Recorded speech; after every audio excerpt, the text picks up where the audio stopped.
Today, we're joined by one of the key figures behind the way we experience live music in the digital age. Brad Serling is the founder and CEO of Nugs, the go-to platform for live concert recordings and streams. What started as a fan-driven taping site in the late 90s has grown into a major hub for high-quality, artist-approved live music. We're going to talk how Nugs got started, how it shaped the live music ecosystem, and where it's headed in the future.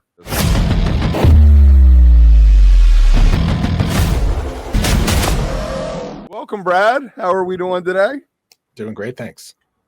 Good to see you. Very Hello, nice. welcome. My glasses on. This is really something that we've looked forward to for a long time. I feel like you're part of a continuum from Lomax through Relics into today. So let me jump in. It started because you were a trader. You were a tape trader. I was a tape trader. T was. We love that. You wanted the best tapes, and you wanted to let people know up front what you had. So we all know tape rankings were very subjective. My A was not somebody else's A. How did you go from that kind of thinking to what if I put MP3s online? It was really about efficiency. I would come back from tour with, all the tapes of the shows I had taped, and so many people wanted copies of those tapes. I thought, well, wouldn't this just be simpler if I hosted files? And the original thought, it was just hosting files so that people could hear how the tape sounded and then decide if we would do, tape trading via mail. Because at that point, we were still sending boxes of DATs or even cassettes back and forth. So doing trees, running trees for us lower tier people. I seeded some trees, was on the best tree ever was the What's Become of the Bettys, which was in 96 when all the reels were, collected and compiled and transferred. And when those DATs came out of the famous Betty boards, that was, I think, 96. That was the best tape tree ever. But yeah, I would do the same with my tapes, but my tapes were audience tapes, but it was just a faster way this was back in 94. I called up the Grateful Dead and said, can I put my tapes on a website? And they said, what's a website? They hadn't even launched dead.net yet. They said, do whatever you want, just don't rip us off. So, by 97, that became nugs.net, the website, which had dead tapes, some, older soundboards, recent shows I had taped, audience tapes. And then, I did the same with Phish, with Phish's permission. And it was probably by summer of 98 when, between my business partner, John, and I, we had, his deck was on tour. I picked it up at Lemon Wheel. And so we had DATs of every night of the tour, audience tapes. I put up every night on Nugs like a week or so later, and you could scroll left or right and go through the entire summer tour 98. You could actually stream it if you had enough bandwidth, or you could just download the MP3s. And then I had FLACs too, like if people wanted the higher quality, or back then I think we're still using shorten.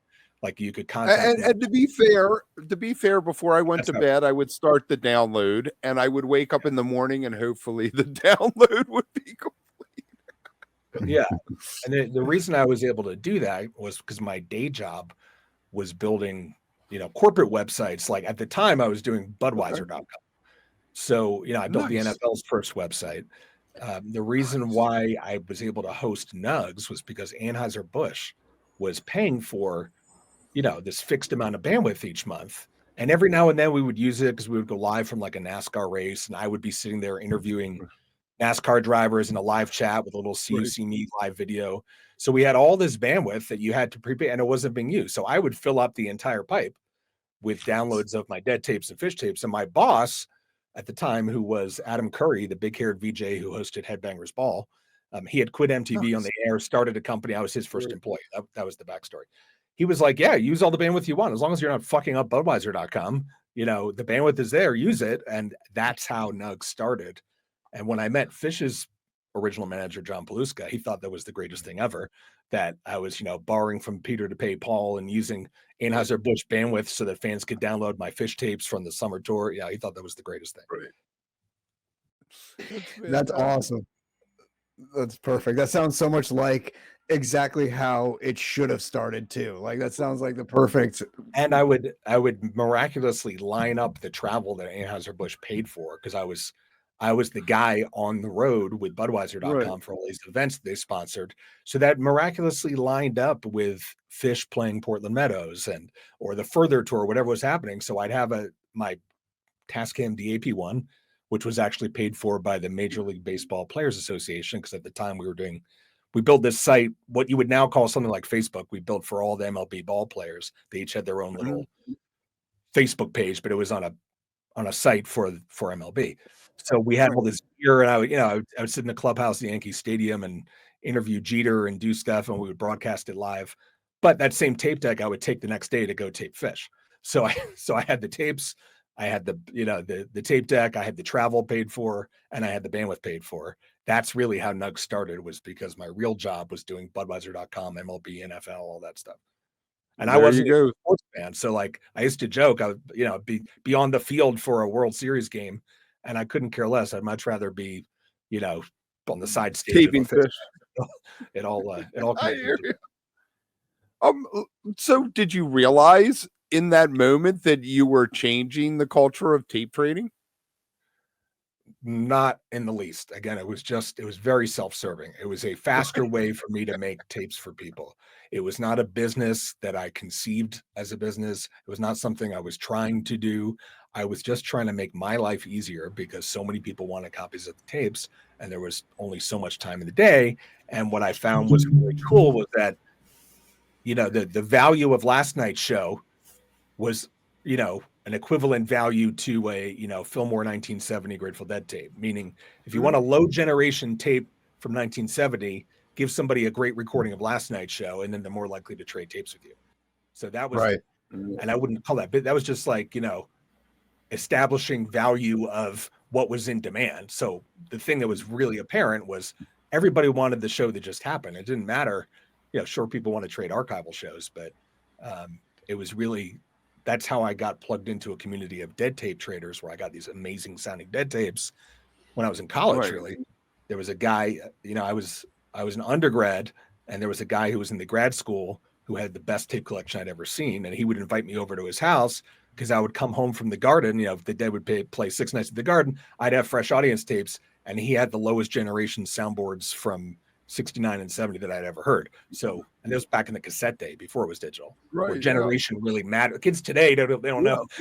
Tape generation, it was important how many generations it was, and whether people knew how to properly use noise reduction or not use noise reduction, and what the source was, and all, So the chorus of snakes. I used to call it the chorus of snakes. That would be in the background of high generation recording. Yeah. Thankfully now. Oh, I love that.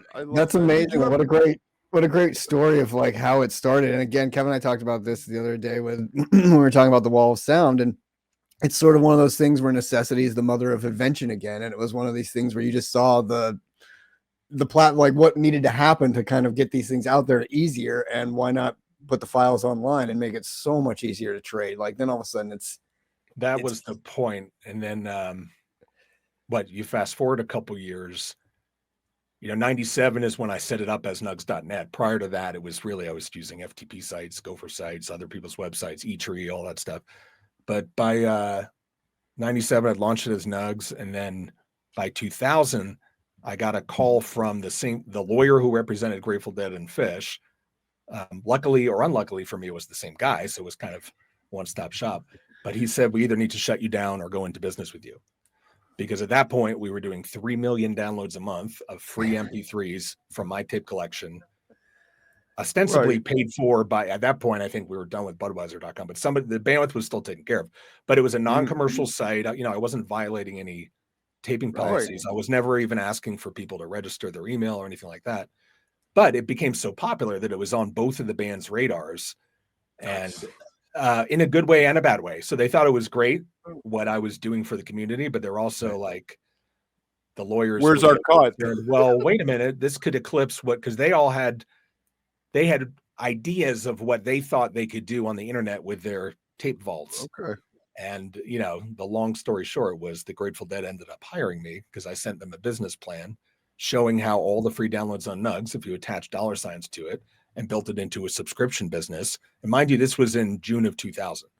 So, this is before iTunes existed as a store, before streaming Or was a thing. Spotify, or right, Yeah. anything. Yeah. Well, and before anything, and like to your point, before for everything you had to sign up for, it needs an email and a password and all that. Right. Like this was just there. It was pure. It was just click and play.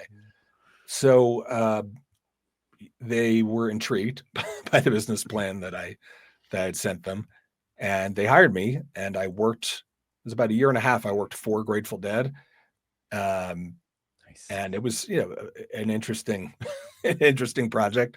My very first day on the job was a meeting in San Francisco in a private room at a hotel. And it was like, trying to remember who everyone was there. It was me, Bobby, Mickey, Dave Lemieux, Jeff Ament from Pearl Jam, Pearl Jam's manager at the time, Kelly Curtis, Tim Bierman, who still today runs all things Pearl Jam in the office.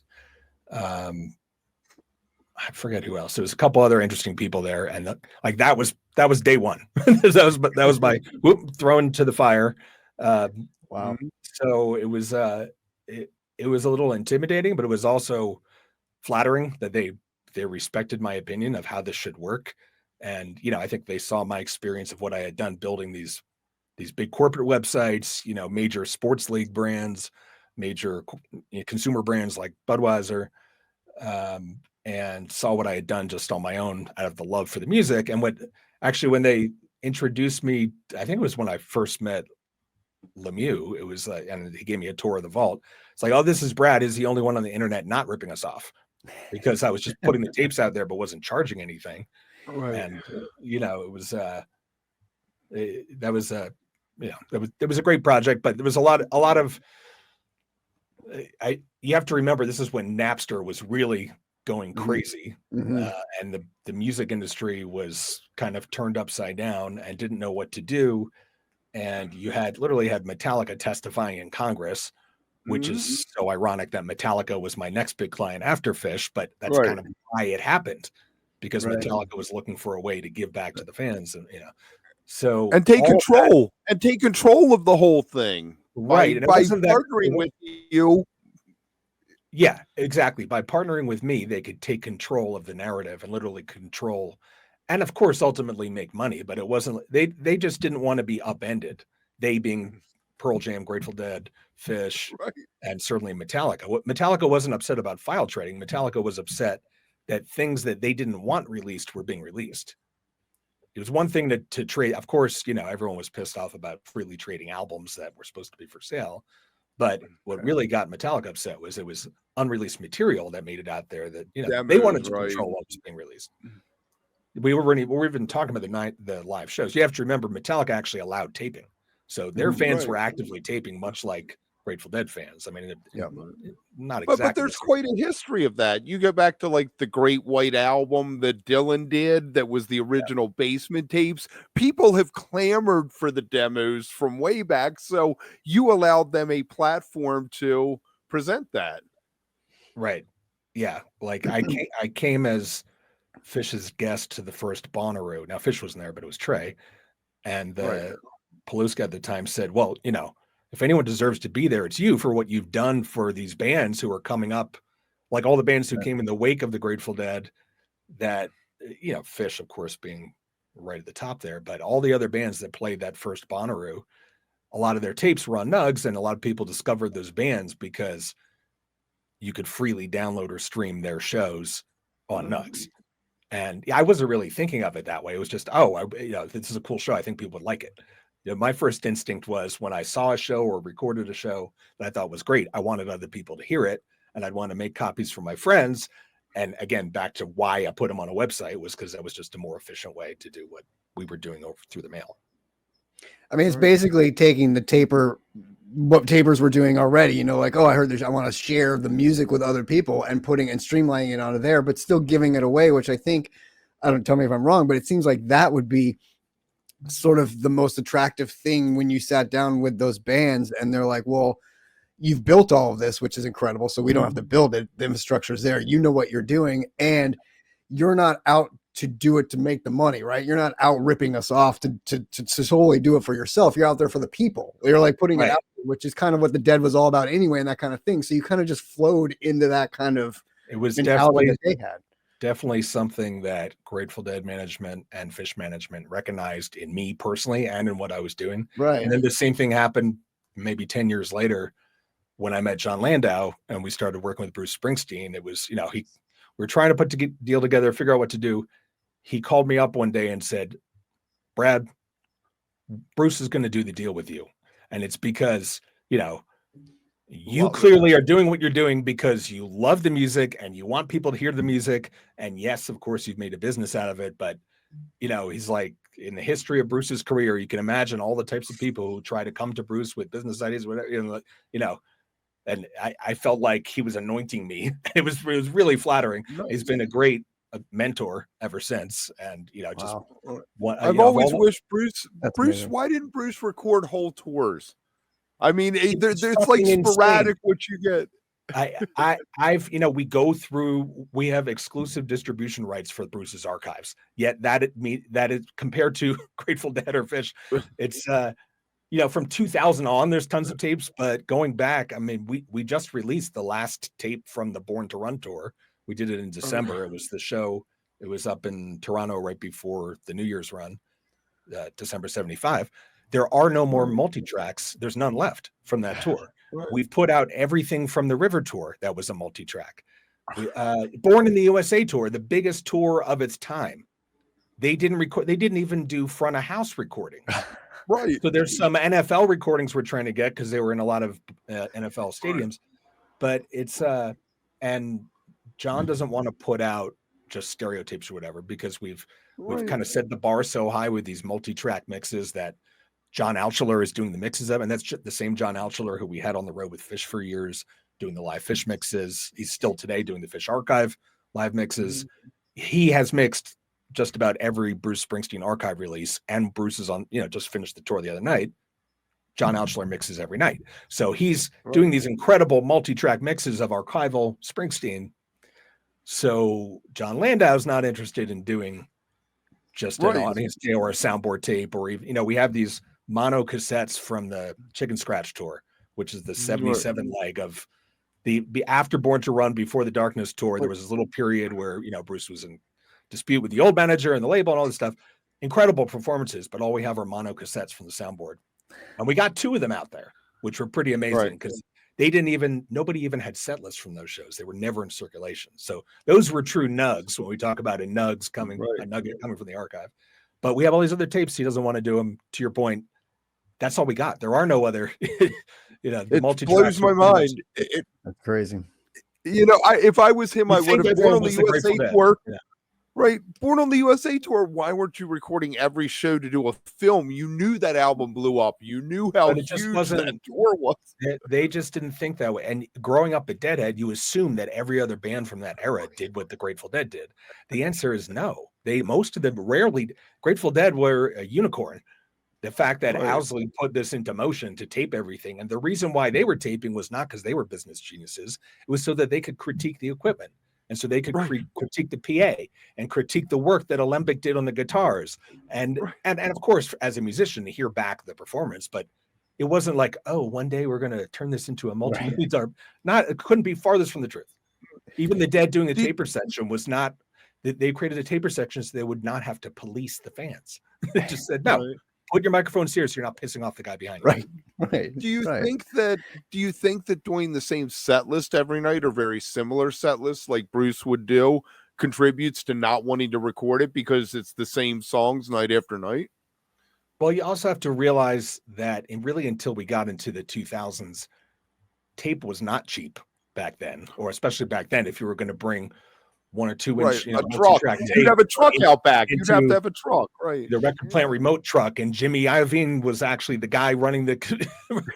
So it wasn't cheap. I remember I had this conversation with Mountain Girl about the acid test.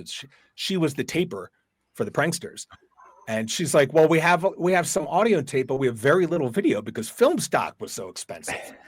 You're like, imagine if there was more film footage of the acid test. There's very little because film was expensive. tape they had more frequently than film, but still there wasn't a lot of audio recorded. But Bear made it a thing from day one to record the Grateful Dead, and that's why we have this extensive archive. Then of course Phish did the same thing because they've learned from the Dead, but by the time Phish was doing it, was a little bit cheaper. But it's some insane, like the Zeppelin thing that came out recently, Becoming Led Zeppelin. That's incredible that they have that footage, but I think they just have those clips. Like I don't think they have full. I had heard that Atlantic had actually recorded over a lot of live Zeppelin because they just needed to reuse the tapes. So I don't know if that's true or not, but like there's not this archive of Led Zeppelin shows. The original season of Doctor Who, they all erased because they didn't think it was important. But also on the other side of that, what about Get Back? My God, all that's film incredible. They had. I mean, but it was a very ambitious project, but then again, it was the Beatles. So like if there was ever a band that was going to put up the money for that, or whoever funded, I don't remember who funded it, but was it Edenhog who funded, like whoever, like somebody with a lot of money funded that, because that film stock was very expensive. And the fact that they had so much of it and the audio, which is incredible, they turned it into something. But Springsteen never did that.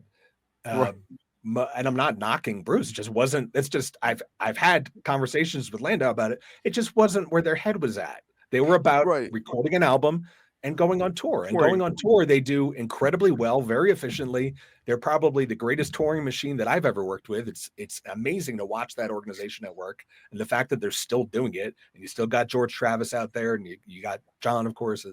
I mean, and of course all the band members. I mean, they are a touring institution, much like Metallica these days. I mean, now we're 40 plus years into Metallica. We just saw Levi's last week or 2 weeks ago. Well, Phish too, but on a much smaller scale. I'm talking about international stadium tours and 90,000 fans. Giant, yeah. And that's amazing that even with that, I mean, I guess when it's happening, and these days now everything is about trying to archive things and have that nostalgia and have whatever. But I guess back then that really wasn't the thing, and it was just sort of like bringing a cameraman or whatever to shoot a couple photos in the studio while we're making the album, maybe record a few things, and that's it. And you think, God, it's amazing no one walked in there with even like a 8mm or a 60mm camera sometimes and just filmed more of this stuff back in the day, because it's so legendary and then it's just gone. Like that's why what you do with archiving, at least the music, is so important, because without that, it's just, I mean, the Beatles thing was fantastic. The Led Zeppelin thing was sort of that reused footage, but it's nice seeing that people are like hunting down that footage and finding it and getting it out again, because you feel like so much wasn't recorded and is lost to it. It's crazy that the foresight wasn't there, except for with certain bands, to do that ahead of time. And now again, with Grateful Dead, it was not a business practice or like a business plan. I mean, much like Nugs in general, it wasn't a business plan. It didn't become a business plan until the band asked me to make a business plan. Then so. But I would think even as like a hobby, or like, like you said, like Mountain Girl taping it, or like whoever was around the band to be like, and how the Dead were lucky because of Bear and all of that, how nobody else with other bands was like that guy that's like, what we could try to do, or what we should try to maybe do, and break through that barrier. It was just all about like, go with it and do it. And in that vein, it's very cool that like, the people that did do those things did it for themselves, much like you did it for yourself and not to make a buck and not out there trying to like figure out how I do this. It was incredibly self-serving, not in a monetary way, but in a, feeding the passion of like, I tape this, I want people to hear it, and I want to hear the tape of the show that I didn't go to, or the tape from 1970 that I'm trying to get a recording of, that was why I did it.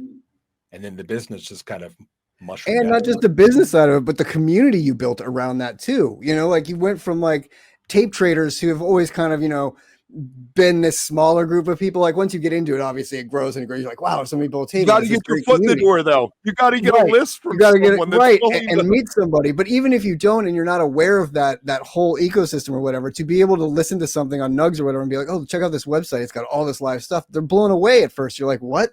There's all this recording and I can listen to it for free. Especially back then, you're like, for free, it's just all out there. This is crazy. Like that's how I feel. Like I'm a little jealous actually of like today's Billy Strings fans. The fact that they get to watch Billy live every night, have incredible sounding recordings that, Andy's at front of house doing a great job. They send it to us so quickly. we're doing it live, and now we're finally going to keep those videos up on demand so people can go back and watch. Like similarly to be a Goose fan. I mean, to be a Goose fan today and have this incredible act that's live in 4K every single night, shot by an incredible crew that the band's put together, and and these incredible recordings. Now they've got Jeremy doing a mix just for the broadcast that sounds, and you got Loomis out front, and do like all these people contribute to this and make this happen, and the fan just gets to benefit from it. Yeah. And that's wonderful. It's amazing. But like, imagine if back when we were kids, like we had that. And I think these days, because of what you've built and what you've done, that's the natural evolution of it now. Like that's sort of where we're at. And yes, people these days are so lucky. Like it's so much more. You can get into a band so much easier because of that now. I mean, Goose blew up because of during COVID doing those drive-in shows and stuff was fascinating. The bingo. Yeah. I mean, they owned COVID. I've never seen a band, focus that much on a downtime like that and blow up. It was fascinating to watch. And what they do for their fans is fascinating too. The amount of content and stuff they put out there is great. So it's a whole new world. We streamed the MSG show was live on Nugs. Yeah. But then the band wanted to put it on YouTube a couple of days later, which were like 4 hours. That's wow. Yeah, that's crazy. Let me ask you, why is live Phish not part of Nugs? How did that come to be? Well, Phish was my first client. I mentioned Grateful Dead hired me through that year and a half of working for Grateful Dead. That's how I met John Paluska. I had been seeing Phish already for 10 plus years, but I didn't have any, personal relationship to the band. So when we started, Phish was basically Nugs' first client. I worked for Grateful Dead, and then Nugs was a fan site. At one point, I think Grateful Dead thought about just buying Nugs, but that didn't really make sense. So they had just hired me as a consultant. And then Phish was ready to go. So if you remember at the time, the last show ever was October 2000 at Shoreline. Right. And the band broke up indefinitely. The first show ever. I love it.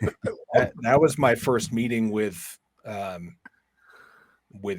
management and their business people about what could be live Phish, but they didn't know when the band was coming back. So long story short, when the band came back New Year's 2002, they called me up ahead of time and said, "Hey, here's what we want to do.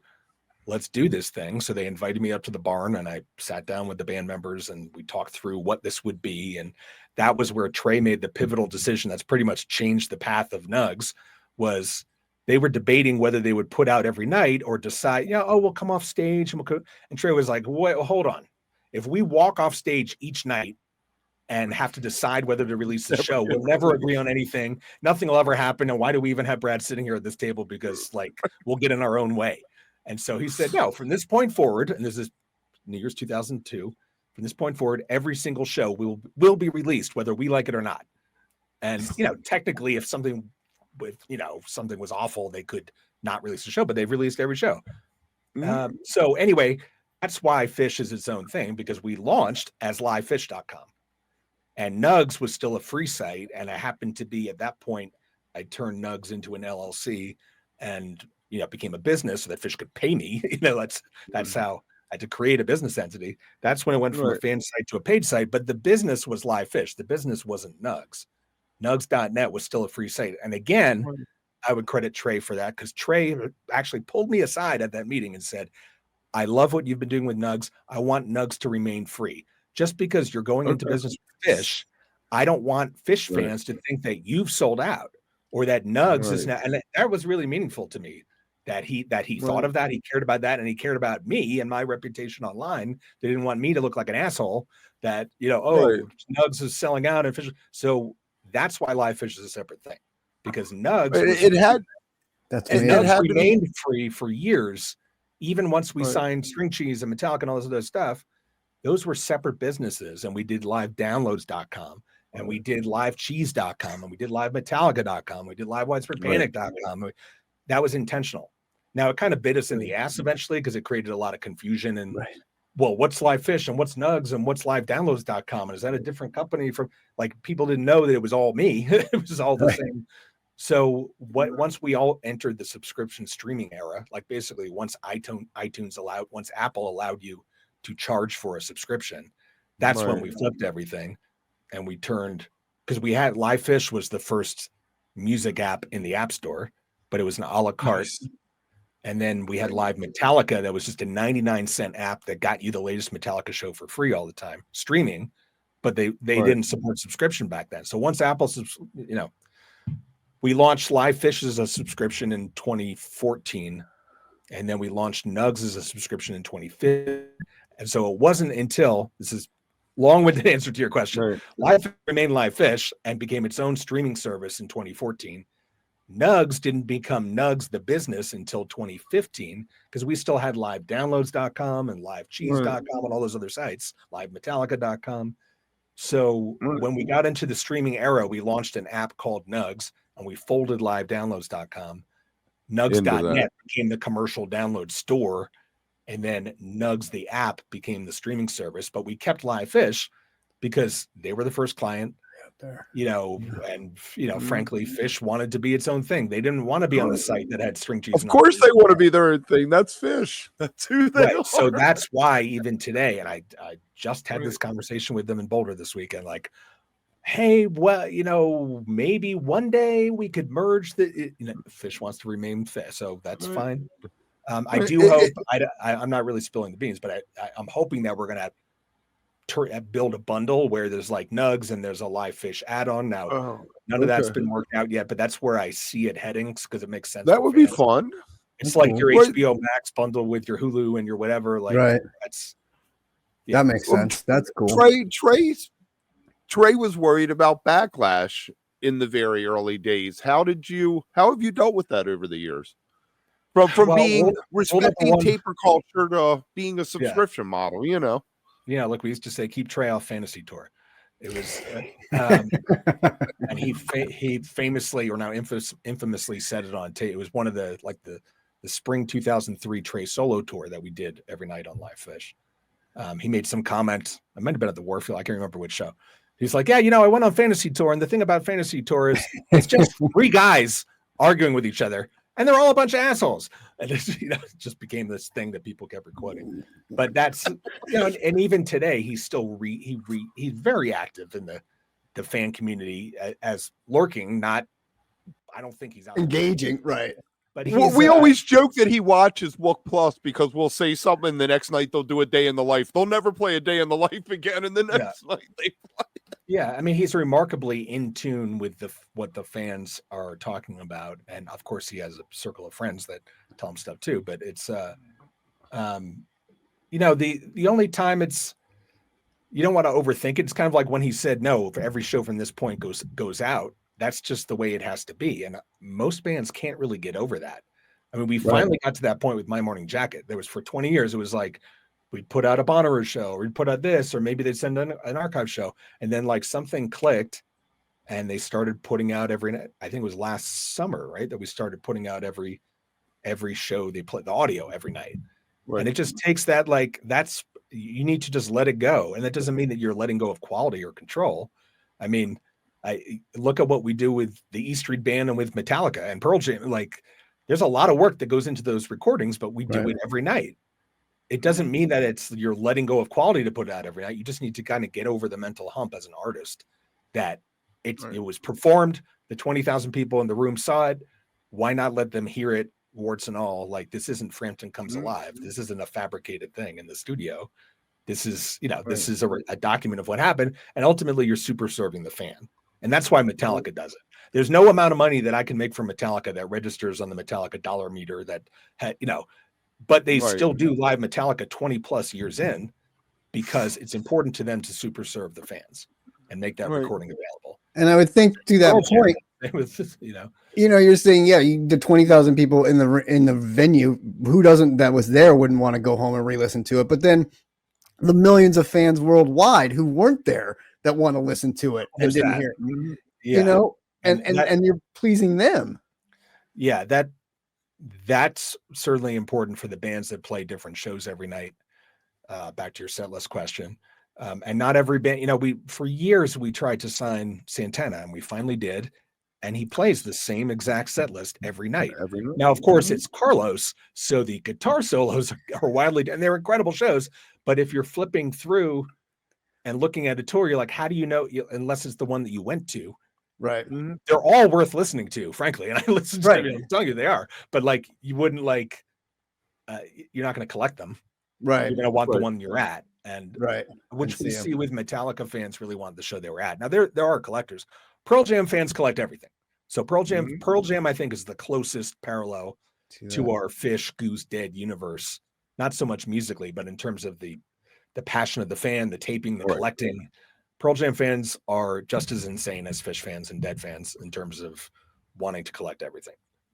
Right. Great. Would something like a Beyonce or Taylor Swift work on the platform? Those are such highly produced shows, and particularly Beyonce. And they're playing to pre-recorded stuff. I mean, Taylor actually plays. Right. It's not a fake show. She's actually performing.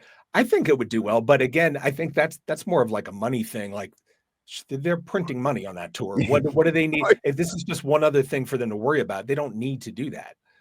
Not that Metallica needs to do it, but Metallica wants to super serve the fans. Right. How much control does the band have? They hire their own crew. Goose has their own crew that does it and 100% control of everything. Yeah, we don't, and this is, I think, a big misconception about Nugs. We're not the ones shooting the show, choosing what camera you're looking at. We're not doing the mix. We're not, we're happy to field all your complaints, but because we're the ones charging your credit card. I get that. But we are not doing that work. In some cases, we are bringing film crews. So we do have an in-house crew that goes out to shoot a lot of shit. But in most cases, particularly the bands that we're doing every night, that is their vendors, their crew. It's either their own in-house crew or the vendors that they have chosen. And, in the case of Goose, it's, the same amazing people that we use for Phish. It's the, Gateway, which Trey Kerr started from, incredible group of people. And then there's a smaller version, much smaller version of what we have on the road with Phish is out with Goose every night. And that's the equipment, all the gear for the video, the cameras, the lights, that's, but the staff, it's Goose deciding who is doing the mix. And, was at one point, Peter was doing it himself. Then Loomis was doing it when he took over front of house. Now this guy, Jeremy, who I'm sorry, I'm spacing on his last name. He's doing an incredible job mixing live in a dressing room for the broadcast. And then that becomes the recording with Peter's approval. And of course, band input, of course, but that's how it works with Goose. Billy Strings, same thing with Phish. It's being broadcast from the Gateway broadcast truck, which is, a whole little mobile TV studio. That's where the video is being cut live. And where the audio in the back, we call it the hot tub. That's where Vance Powell sits with a console doing the broadcast mix, which becomes the Phish mix. Vance is great, Grammy Award winning audio engineer who also famously works with Chris Stapleton. Fantastic job on the albums that he's worked with too. Fantastic job. And it's fun. They were very gracious on Saturday. I had some friends there and their kids, and we all went into the truck and got to sit there and watch. The band came on stage, did Wilson's to start a set too. And, Vance was super sweet and like showed the kids how it worked and, would mute different things so we could hear it. And he's like, open the door, and you hear the crowd yelling Wilson, and then you hear it inside the room. And, that's cool. It was very cool. And then we went up front and, Trey Kerr, who's directing, put little headsets on the kids and got them to listen to everyone calling the shots. So like, that's a full production studio. Phish is the fully operational mothership because we've been live streaming Phish since 2010. And of course, putting out the audio recording since 2002. So that's our most evolved, but that is controlled by Phish. Those are people that Phish hired and, with direct input from Trey and the other band members as to what does it sound like? What does it look like? Trey Anastasio is always in contact with Trey Kerr, who's doing the directing. They talk all the time and they're texting after the show and they're, like, well, what Trey loves him some Broadway. Yeah, he loves him some Broadway. He does, but also in direct contact with Vance about what it sounds like, or Mike's tone was really cleaned up. I forget what Shane. There's like some. Mike has sounded fantastic this tour. Let me tell you, Mike has sounded really good this. And on the recordings, there was a big upgrade as well in terms of the broadcast and the recording of how Mike is presented in those mixes. So really, noticeable here when I watch it from home. And so it's a constant evolution. How much of what you do is music versus tech versus licensing versus branding? I mean, it seems like you have a lot on your plate there running that. Well, I'm the CEO, so my job number one is to make sure the company is making money. That's we have 42 people on the payroll full time, a ton of freelancers. You know, I have to make sure the bands get paid. So that I would say that's number one is making sure that the money is coming in and the bands are getting paid. That is the number one responsibility. And then, which again, I think why the bands like working with us and why we've had 20 plus year relationships with the largest touring organizations in the history of recorded music is because we pay them. So number one, and we pay them fairly, So that is my number one job. I mean, I'm not doing the accounting. Thankfully, we have a great accounting team, but I have to make sure that the deals are getting done and that the artists are getting paid. So that's what I spend most of my time doing is, like when I'm out seeing Phish for Boulder this weekend, it wasn't just because I want to see Phish. It's because management is there and I can sit down with them and talk about things and talk about our future plans and what's the future of live Phish and where are things moving and how do we do this? Do we adjust the price on that? That kind of stuff. But in terms of the production, I'm involved and I'm a resource if they want to talk to me, but that's up to them of we're the conduit, we're the broadcast network. And, yeah. And sometimes there's archival projects that I'll chime in on. I mean, I'm most deeply involved in the Bruce Springsteen archival process because we do one a month when he's not on tour and selecting those tapes. And we've got a great guy, Eric Flanagan, who's essentially acting as the archivist to decide what's coming out. In Phish's world, that's Kevin Shapiro. He's deciding what shows are coming out when, and they take care of everything. They just, they'll email and say like, "Hey, this is coming out on Friday." So that's how we just make it happen. We put it on sale, set up the price points, make sure it's all set up, and publish in the app, all that. Yeah, well, uh, talk to Kevin. And then there's there's a couple other projects. I don't know when this is going to air, but there's a project I'm super excited about. Okay, then I can't speak about it yet, but there's something that's been a passion project for me for 25 years that we're about to announce. That's what I'm spending most of my time on right now. My day-to-day stuff. Yeah, and then I still do a show on Sirius every week. So the reason I'm sitting in this room right now, this is where I record my Sirius XM. This is a little vocal studio that I built in the barn here. I moved out to Jackson Hole about 6 months ago. So this barn is the Nugs barn, and it's like my home office and where I'll sit and watch webcasts and where I've got my guitars just to fuck around with and where I do this little recording here.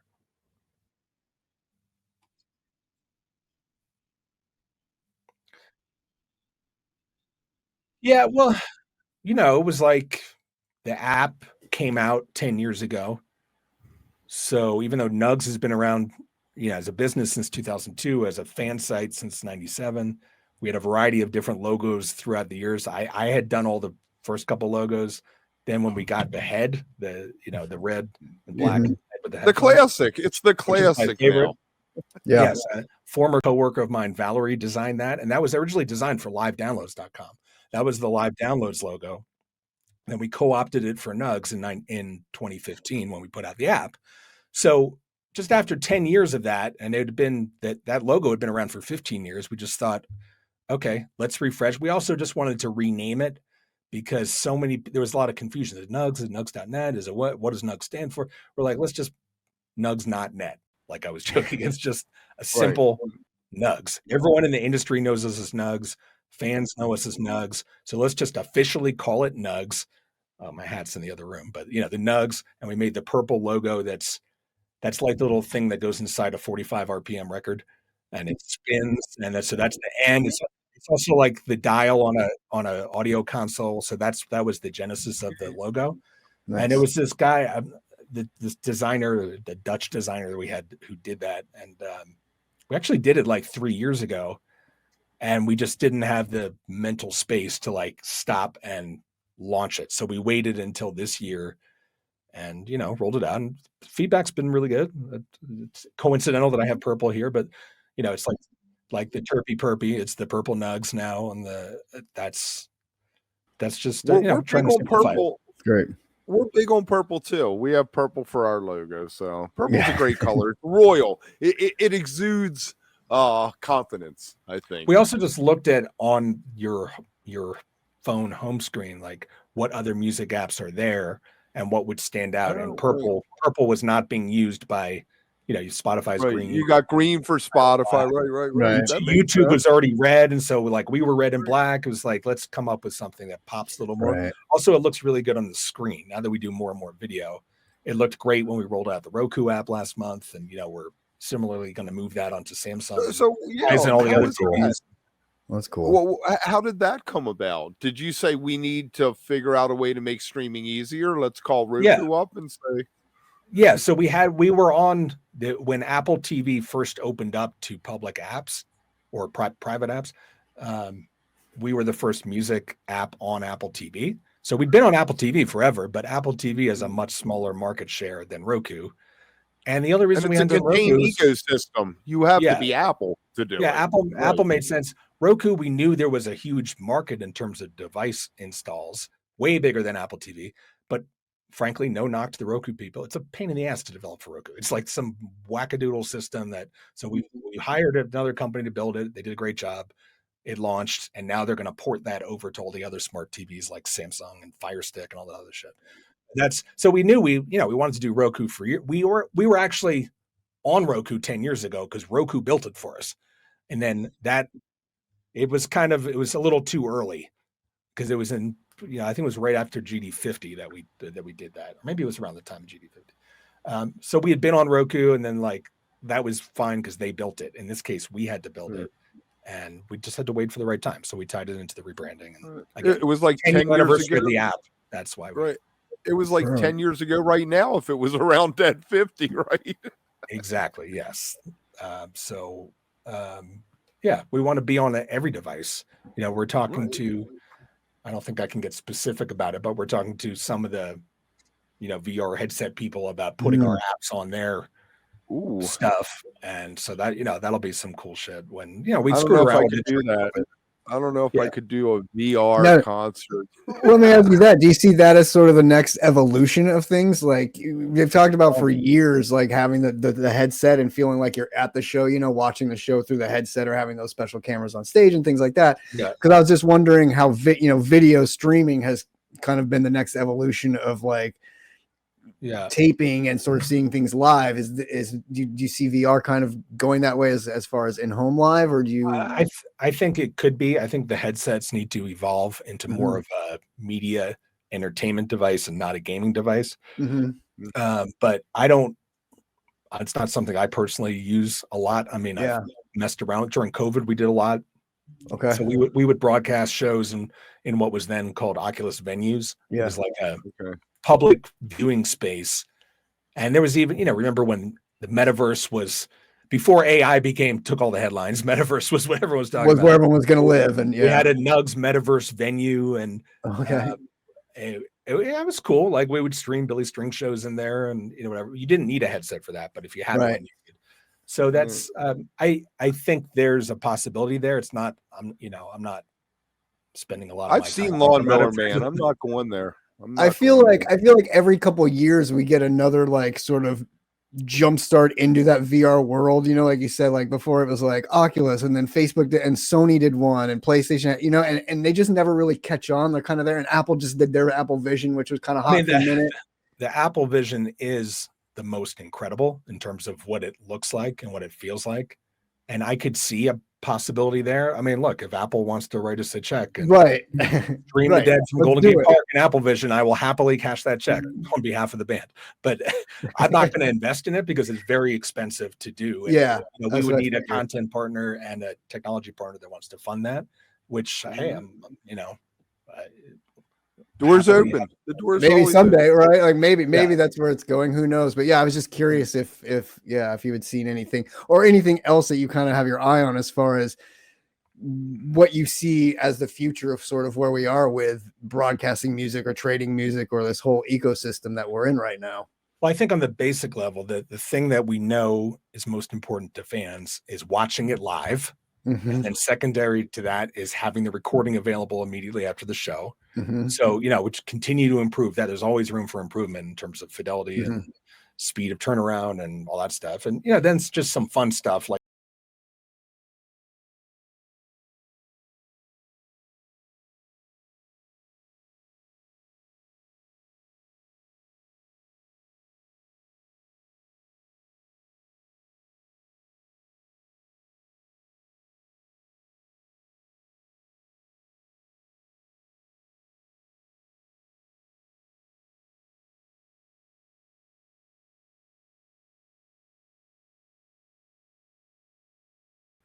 And now You Apple can has put their own flavor of stuff it. different places.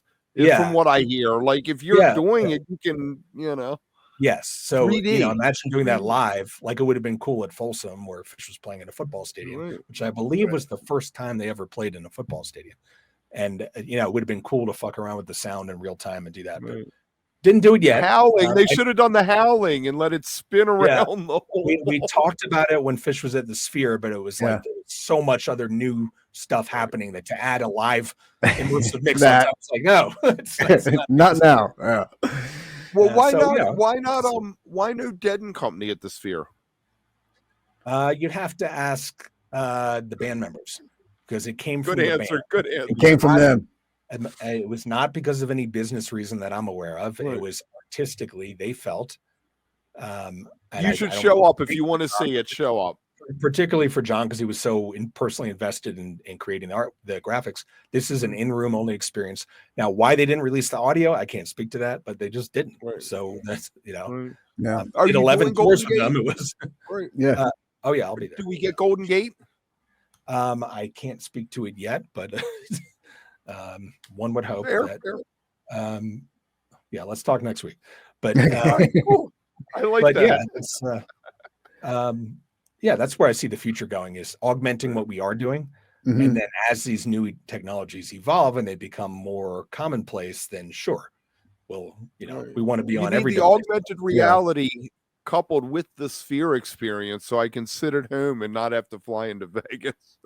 Yeah, that would be nice. But now if you could create the Sphere at home, that would be incredible. But I mean, kind of in it, like in Apple Vision, it kind of feels like you're in the Sphere. That's what the Sphere felt like, was like you were sitting in Apple Vision. Totally, because you look around and you're just in it. Kind of like when you have the goggles on, you look around, you're just in this like bubble. If you're in the front row of like 206 at the Sphere, or even the one above the soundboard at 307 or whatever it is, that you feel like you're on a roller coaster and it feels like you're in a virtual headset.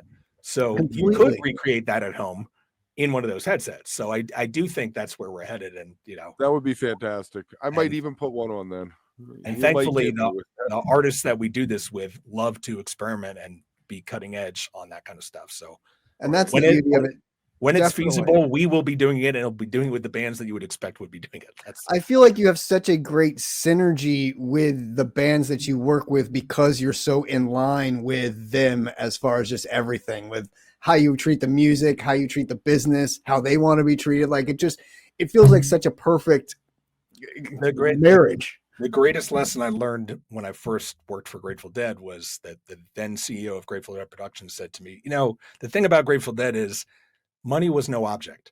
It didn't matter what it cost if it was going to produce the greatest quality experience, whether it's the tone coming out of the guitar, whether it's the PA system, most famously Wall of Sound, which bankrupted the band. It was, money was no object. That's why when we were talking about recording, they recorded because it didn't matter what it cost to do that. Whereas on an E Street Band tour in 75, 77, 80, even like I said, Born in the USA, they would never expect, they didn't even have a line item for recording in that budget because it's not something that they would have thought. But for Grateful Dead, they were spending on it no matter what. That's like, of course, they're going to spend whatever it takes to make the best possible experience for a fan, experience for the musician.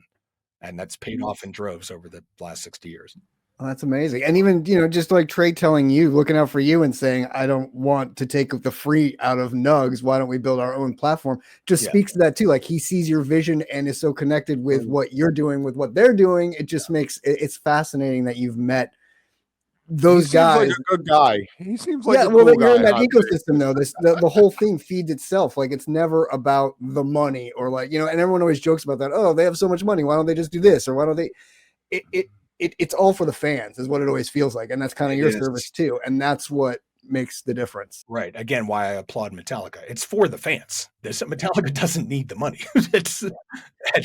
I mean, there's money decisions that go into it, but they are super serving the fans because that's who they are. Exactly like Phish, exactly like the Grateful Dead. And poor Lars gets a bad rap over the whole. Well, and exactly like you though in that whole thing. Exactly like you're serving the fans. It's all that ecosystem is all there. That's why they hired me. That's awesome. There you go. Anything else that you want to throw out, Brad, before we wrap? I would love to, but I can't speak about it yet. So we can do a check-in maybe in a week There's something I'm dying to talk about and go in real deep on it, down the rabbit hole, but I can't speak about it. All right, Pleasure talking to you guys. Thanks for inviting me on. Okay. Fascinating. Absolutely fascinating.